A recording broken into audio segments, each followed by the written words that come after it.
What's up, everybody? Welcome to Moxie Bets, presented by Caesars Sportsbook. I'm your host, Katie Mox, and coming up on today's show, we will be joined by my friend, Alex Day from Overtime and Overtime Locks, and we will discuss all things New York sports teams, which teams should get your money and which teams just might leave you bankrupt next season. There is a new favorite for the AL MVP race, and it's someone that we have been telling you not to put your money on, but we will see if Alex agrees here. But we're going to start with a little bit of a head scratcher and wonder whether it's worth a bet as I get into my Mox thought. All right, so yesterday on ESPN's Get Up, Tim Bontemps said that the Knicks were the likely destination for Donovan Mitchell, and in the 24 hours before that, the Knicks had received the most bets to win next year's NBA title on Caesars Sportsbook, seeing their odds increase from 125 to 1 to 80 to 1. So the question here is whether it's time to put money on the Knicks before they make a big splash. My answer to this is absolutely not. I think that the Knicks are still a few seasons away from being in the title race. You've got teams that are ready to win right now. Obviously, my Warriors are my favorite to go back-to-back. A little bit biased here, but I think it's still a good bet. You got the Suns, the Heats, the Bucks, the Celtics made a lot of good moves. And I think that Knicks fans were pretty disappointed after the draft. However, I do think that the way things have shaken out have been pretty beneficial towards them, that kind of slow and steady, brick by brick. I do like what the Knicks front office has been doing. They have been playing well in Summer League, but as we know, Summer League has absolutely nothing to do with the season. And yes, I do think that Brunson and Mitchell would be a fun combo to watch. However, it seems like that trade is not going through, at least not yet. The Jazz had requested 6 first-round draft picks. Now, the Knicks do have 11 over the next 7 years, so they definitely have enough to do that. But they also wanted Quentin Grimes, Emmanuel Quickly, Obi Toppin, and Miles McBride, along with those 6 draft picks for Donovan Mitchell. And the Knicks said no to this, which I think was the smart decision here. So again, I like the Knicks. After working at MSG, I am a quasi Knicks fan here, but I still think they're a couple seasons away from being in a title race. But okay, let's get joined now from our guest, Alex Day, who is a host and content creator and the social media manager for the Overtime Locks account at Overtime. Alex, how's it going? Katie, I'm doing great. Thanks for having me on. It's funny because you've come on our show many times over at Overtime, and I'm glad to be on your show now. Yes. So Alex and I worked together actually quite a bit. We hosted a show. Well, he hosted the show and I was the guest for Parlay Hot Seat, where people would call in. It was a really fun show. Hopefully you guys bring it back for another season. People would call in with their parlays and then we would play kind of like Shark Tank judges on whether they would get our money or not. And I feel like you're like the sports betting Mark Cuban. Yeah, I am the sports betting Mark Cuban. I wish I had as much money as he did. So look, Alex, you are one of the biggest New York sports fans that I know. Every time I see you on social media, you're at a Rangers game, you're at a Yankees game, you're going to see the Giants games. And what I actually love about it is it seems like you're almost always with your dad. And that reminds me so much of me because that's what I do with my siblings and with my father. Like sports is in our blood and that's what we do together. Is it the same with your family? Yeah, it's really the same in my family. I became a sports fan, a New York sports fan in particular, because of my dad. Yeah. And then as I've moved on in my career and in the sports media world, at Overtime they do a lot of football, a lot of basketball. My dad is kind of off baseball now. Just Ooh. he's just not watching as much baseball as he used to. And the Rangers for him and I have always been our thing. That's always been our thing. So over the past couple weeks in the spring, we loved watching the Rangers go on that deep run, and we were So living fun. and dying with every single game. And even right now, I'm seeing texts pop up on my computer about the moves that GM Chris Drury is making. So him and I always have that bond, and especially with the Rangers and the run that we're on this playoffs. It was pretty great until it wasn't. Tampa Bay has ripped our hearts out twice now in the last 7 years, but we always have that bond around sports. I will say there's nothing like playoff hockey. Of all of the sports, playoff hockey is got to be the most fun experience to be at. And I went to my first playoff game for the Rangers at Madison Square Garden, and it is the greatest arena in the world. I mean, the place was absolutely electric. It was so much fun. Oh yeah, when the Garden gets going, that's the most intimidating building. Now, the Garden can also be, those are real fans, and if you aren't playing well, it can get quiet, it can get restless, Yeah. really living and dying with how the game's going. So it's a blessing and curse. But I was there Game 7 when Panarin scored against Pittsburgh, and that was one of the better moments for me as a sports fan, and hopefully they make another run like that next year. We'll get to that a little bit later in the show, right? We will. Okay, so let's talk about the other team that plays at Madison Square Garden. So the Knicks have gotten a major boost over the last couple of days. You are a long-suffering Knicks fan. Is there any chance that you're going to put money down on them this year? Well, Katie, you got the long suffering part right, and that goes into my answer. And I've got two answers. The first is, of course, I'm putting money on the Knicks because I put money on the Knicks every single year. Just sprinkle it because the thought of the Knicks winning a championship, which feels impossible, the thought of that happening and me not having money on it, Hmm. I wouldn't want to be left out like that. I get bad FOMO, and the FOMO that I would have if the Knicks were to win a championship and I didn't have money, I wouldn't be able to live with myself. With that being said, let's say they make a move for Donovan Mitchell, which I'm in favor of, and I know the price tag will be high, but I don't really trust the Knicks front office to make the draft moves necessary to turn them into a contender. I think they should get Mitchell. I think that takes them from irrelevant to relevant, but Yeah. not relevant to contender. There are other Knicks bets I would take, such as making the playoffs or maybe finishing, maybe top six, not top six in the East, not even just making the playoffs in top eight. But don't put your money on the Knicks to win it all. That's Yeah. that's not a good use of money. No, and I agree with what you said because, yeah, you don't want to be the one guy who's a big fan who didn't bet on your team, sprinkle a little bit, and then all of a sudden they make it to the end and you don't have any money in that. So I understand what you're saying. You can't But have that happen. you can't have that happen. You absolutely cannot have that happen. I agree with you 100%. But I think that the Knicks are making the right moves, and I do think in a couple years they could be a contender. But to both of our points, it's probably not going to be this year. All right, so with that, let's look into the next question here and New York sports as a whole. If I were to give you $100, Alex, within the 7 teams, how would you sprinkle it? How would you spread it out to win a championship? Right now, we've got the Yankees at plus 400, the Mets at plus 700, the Rangers, your favorite, at plus 1,500, Nets at plus 2,000, Knicks at plus 8,000, Giants at plus 10,000, and the lowly Jets are plus 12,500. Although with the new news about Zach Wilson, it kind of goes up in a lot of people's books. But how are you spreading across this $100?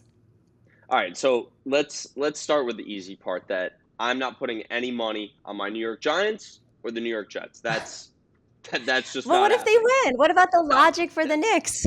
look. That's the bar is at 7.5 wins right now. I Yes. think they could surprise people, but they're not going to do that. Yeah. I'm taking 40 of my dollars and I'm putting it Mm. on Yankees plus 400. Yeah. That feels like you got to put a good chunk on the Yanks. The Yep. Yanks are the best record in baseball. They had Yep. a bad week this week against the Reds. Didn't see that coming. Mm-mm. 40 bucks on the Yanks at plus 400. That I like where that's at. Yep. I'm going 25 bucks on the Mets. Now, since 2000, New Yorkers are always clamoring Subway Series, Subway Series. This feels like they're on a collision course, and I would Yeah. love to see it happen as long as my New York Yankees were to win.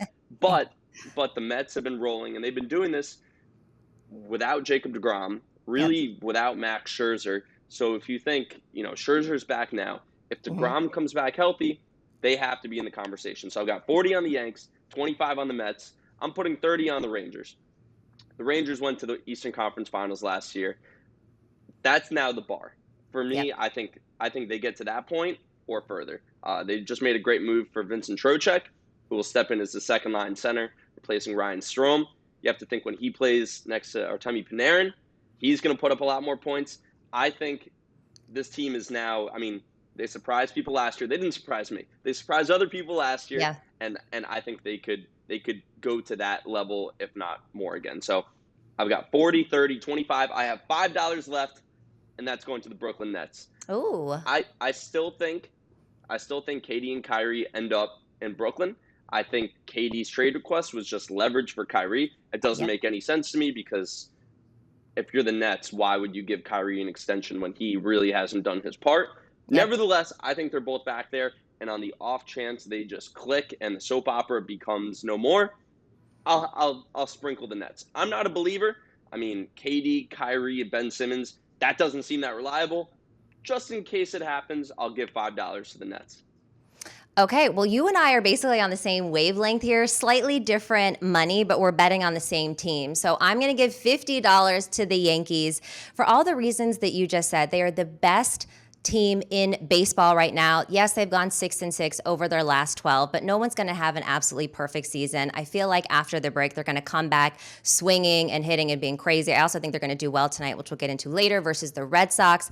The Mets, I would love to see a Subway Series as well. You know, you mentioned obviously Scherzer coming back, looking pretty good. If DeGrom comes back, they're going to be crazy. I've got $15 on them at plus 700. I like the Rangers too at plus 1,500. I'm going to put $25 down on them. They surprised everybody last year. You just alluded to it right there. They've got one of the best goalies in the league. They have an incredible young core of players, and I just think they're going to get better and better. And then with the Nets at plus 2,000, I'm going to put $10 on this. I agree with you. KD isn't going anywhere. Obviously, Kyrie is going to stay there too. I don't love betting on the Nets because they never seem to go all the way, but they still have a lot of good pieces. So I'm going to put $10 down on them.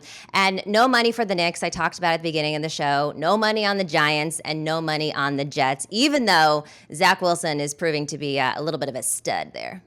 Yeah, I saw that the Jets are getting the most Super Bowl bets even before the Zach Wilson news, which of course that increased bets on the Jets. I don't see it. I don't see why so much money is coming in on the Jets. You know, to me, that feels like, okay, we saw the Bengals take a quantum leap from 2 years ago to last year. Yep. So they're thinking, okay, who could be the new Bengals? You know, they have the young quarterback taking a leap. Zach Wilson is not Joe Burrow. The internet says close. he has some dog in him, but I don't think he's got a different kind of dog in him. I don't think the dog is necessarily on the playing field, if you know what I mean. I don't know if it's the underdog. I don't see that. Yeah, I don't either. They had a really great draft. I obviously love Robert Saleh. I think that they will be more competitive this year and the next few years, maybe, but right now, I just don't see it happening. Okay, so let's get into our next question. One of our most talked about topics on the show has been the AL MVP, and Shohei Ohtani's month of July has been paying dividends. He has taken over as the favorite for the AL MVP from Aaron Judge at Caesars Sportsbook. Everyone on the show has been saying to stick with Judge, myself included. Is he still the best bet for MVP, or would you take Ohtani? So MVP, especially in baseball, is, I always feel like, a really storyline-driven award. True. And baseball, I would say, is a sport where your team being good matters. It just does. Yep. If Judge hits 60 homers, especially after Ohtani won the MVP last year, I don't see any way that Judge doesn't get it. I think 60 is the magic number for Judge. He's at 30 right now. He's had a quiet 2 weeks, but if he goes into the All-Star break with 31, 32 home runs, he has a real shot at 60. And I think in every league, there's such a thing as, I don't want to say like voter fatigue, but if Ohtani won it last year and Judge leads the Yankees to the best record in baseball and hits 60 home runs, that's a lock. It's a lock. And in a weird kind of way, which this is the part I don't like about baseball, I think there's a huge difference if he hits 50 home runs versus hits 60 home runs. Yep. The baseball writers care about that kind of thing. So I think 60 is the magic number. Yep. And the fact that Judge plays on the best team in baseball, I mean, that holds weight. It holds weight. If the Angels are eliminated by September 10th, that hurts Ohtani's chances. With that being said, anytime Ohtani is pitching, hitting, he has my undivided attention, and I cannot get enough of the month that he's having. It's crazy. nobody watches the Angels, and they're going to end up losing. They're probably not going to make the playoffs again, so that's going to hurt him. And Aaron Judge has been absolutely phenomenal. He has 30 home runs, as you mentioned. He's been slumping as of late. He's only had 3 hits in his last 20 bats. Last home run was on July 6th, which to me just means that he's due. And you keep talking about this magic 60 number. He would be the first player to hit 60 home runs since they started testing for juicing. So if he does hit that 60, I think there's no question that Aaron Judge wins this MVP, and I definitely think that he's a good contender for it, the best contender. Yeah, baseball is all about storylines, and if September rolls around and you start hearing that there's the home run race between Judge and that magic 61 number of Roger Maris, the baseball world will be buzzing, and I don't see any way that Judge doesn't get it. But he has to continue on this pace, and he set the bar high for himself. Yeah, you really did. I mean, what an incredible start to the season. Okay, so let's talk about the AL Cy Young Award. Sticking with the Yankees, I did see a video of you sporting the Nestor Cortes stash as he's pitched well against the Reds last night. He's listed at plus 2,000 to win the Cy Young. Are you putting any money down on him for a long shot? Wow, so you did see that video. You know, a lot of the comments on that video were, yes, it was supporting Nestor, but apparently I'm the long lost brother of Matt Carpenter, which I'll take because he's having a great start with the Yankees here. I'm not putting any money on Nestor, and here's why. It actually doesn't even have to do with how well Nestor's pitching. Do you know what happened yesterday, Katie? Something very bad for these odds happened yesterday. What happened? In that Nestor eclipsed his season high total of innings yesterday. His season high in innings before this year was 93 innings. He is now past 95 innings, and it's only July 15th. That doesn't bode well for how the Yankees manage him at the end of the year going into the playoffs. It doesn't bode well for, I mean, the fact that he might get a little bit tired. Like, he's been unbelievable, but so far, the gas tank has still been full. He's having an unbelievable year. The level of craftiness that he pitches with is so much fun to watch. You know, he's topping out in the low 90s. I don't see MVP. For me, this kills me to say because he's been the boogeyman for my Yankees, but I like Verlander. I like Verlander, and for almost the exact opposite reason as Nestor. The Astros are just going to let it. I mean, Verlander is the last of a dying breed of like true aces who get the ball and expect to go 7 or 8 innings. You know, I think of him. I think of Scherzer. I think of Cole. But Verlander at, 37, 38, coming off of Tommy John for a great team in Houston. My money would be on Verlander, who I believe is second. He's the second favorite right now. Yes, he's the second favorite. He's 10-3 with a 2.03 ERA so far at 97.1 innings. He's just been incredible. Yeah, he's dominating. So for me, that's where my money would be on in terms of the Cy Young race. Yeah, I would have to agree with you there on Verlander. I was kind of like an Ohtani a little bit for this earlier in the week, but I'm not so sure now. I do think that the fact that he didn't get any votes last year was like a little bit suspicious. So maybe if they're not going to consider him for MVP, then you might get some votes for Cy Young. Yes, he doesn't get to 200 innings, which I know is usually the marker, but I do think the voting has been getting a little bit softer there. So maybe for a little more, not necessarily a long shot, but if you wanted to sprinkle some money on Ohtani there, I wouldn't necessarily think that's a bad bet. Look, if he keeps pitching like he is right now, that's the no-brainer bet. But the run that he's on right now is, especially pitching, is slightly unsustainable because you really can't be any better than he is right now. Let's wait on the Ohtani Cy Young a little while longer.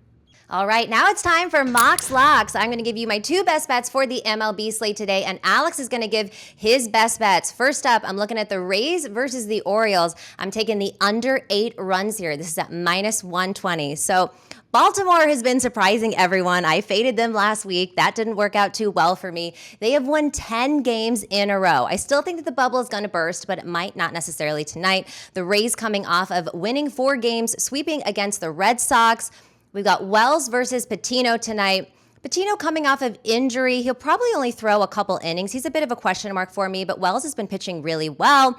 He's only allowed 5 runs over his last 20 innings. The under is 4.00 4-0-1 in the Orioles' last 5 games, 4-0 on turf, and 6-2-1 in the Rays' last 9 games, ones of a series. And the under is also 3-0-1 in the last 4 meetings in Tampa Bay. I know that the Rays have been pretty good hitting, but I feel like the under is the play here. What do you think, Alex? I like that. I like that a lot. Baltimore has been one of the best stories in sports over the last couple weeks because you really can't think of many organizations that have had a worse 5 years than they have. True. And I'm not saying that they're some supernova team because let's pump the brakes a little bit. Yes. But if they were playing in another division, we would have to be taking them a lot more seriously than because right now it's a cute story. It's a cute. Yeah. It's really not anything more than a cute story. Yep. Because the AL East is such a wagon. But if they were playing in another division, the Central, the West, yeah, I'd be feeling a lot better about them. But great story, and I love this under pick for tonight. Okay, I think they might squeak out a win potentially today. I think they have the pitching edge here, but I don't think they're going to win the series versus the Rays. And I'm just looking forward to, not looking forward to, I love a Cinderella story, but also, like you said, the bubble has to burst at some point. Like, they're not going to keep winning. It's a cute story. It's got to end at some point. I think the real question is are they buyers in a couple weeks? I don't know. Just something to think about. All right, for my second pick, I'm going with your Yankees tonight. I'm taking Stanton over 0.5 total RBIs at plus 130. The Yankees tend to do pretty well against Eovaldi, actually. And Stanton has had 3 homers and 8 RBIs over 12 games versus Eovaldi. In the only matchup earlier this year, he got an RBI versus Eovaldi, and he had 5 RBIs in just 6 games versus Eovaldi last year. I think it's a good spot for him. I love this. Even thinking back to last year's wild card game, Eovaldi actually dominated the Yankees in last year's wild card game at Fenway, except Giancarlo Stanton, who teed off on Eovaldi, kind of out of nowhere. Eovaldi's a power pitcher. He throws gas. He throws cheddar. Yeah. Giancarlo Stanton has the bat speed to keep up with that, and especially early in counts, Stanton will be swinging, and I like Stanton's chances with Eovaldi. As long as he doesn't get to 2 strikes, Eovaldi throws in the slider, Stanton swings at it. We've seen it a million times, but love Stanton over 0.5 RBIs. Let's go. All right, what are you on tonight? So I'm sticking with the same train you are. I'm Choo-choo. going with Anthony. Choo-choo. I'm going the Rizzo train, 0.5 RBIs. Anthony Rizzo in 11 ABs versus Nathan Eovaldi has 4 extra base hits. I like those odds. Rizzo has been starting to come back after he's had a weird couple weeks. Yep. The Yankees have had a bad week, and they're going to get up for this series. The Bronx is going to be rocking. Yep. If the Reds come into Yankee Stadium and take 2 out of 3, that's not going to fly in that clubhouse. So I'm expecting them to bounce back tonight, and I think Rizzo is one of the leaders in this lineup tonight who gets it going. I mean, 1 RBI for Rizzo? He's had good numbers against Eovaldi. Yep. That feels doable. I agree 100%. I mean, I think the Yankees are going to win this game. The Reds don't tend to win in Yankee Stadium in the last few years, but it was a little juicy for me. I believe it's at minus 170 right now on Caesars Sportsbook to take the money line. So I like these RBI bets that we have going on here. Alex, thank you so much for joining the show today. Let the people know where to find you on social media. Thank you for having me on, Katie. This has been great. You can find me on Instagram, TikTok, Twitter, at Overtime Day. Sports content all around. You got football, basketball, baseball, hockey, a lot of sports betting, a lot of New York sports. You got a mixed bag over there. So come check me out at Overtime Day.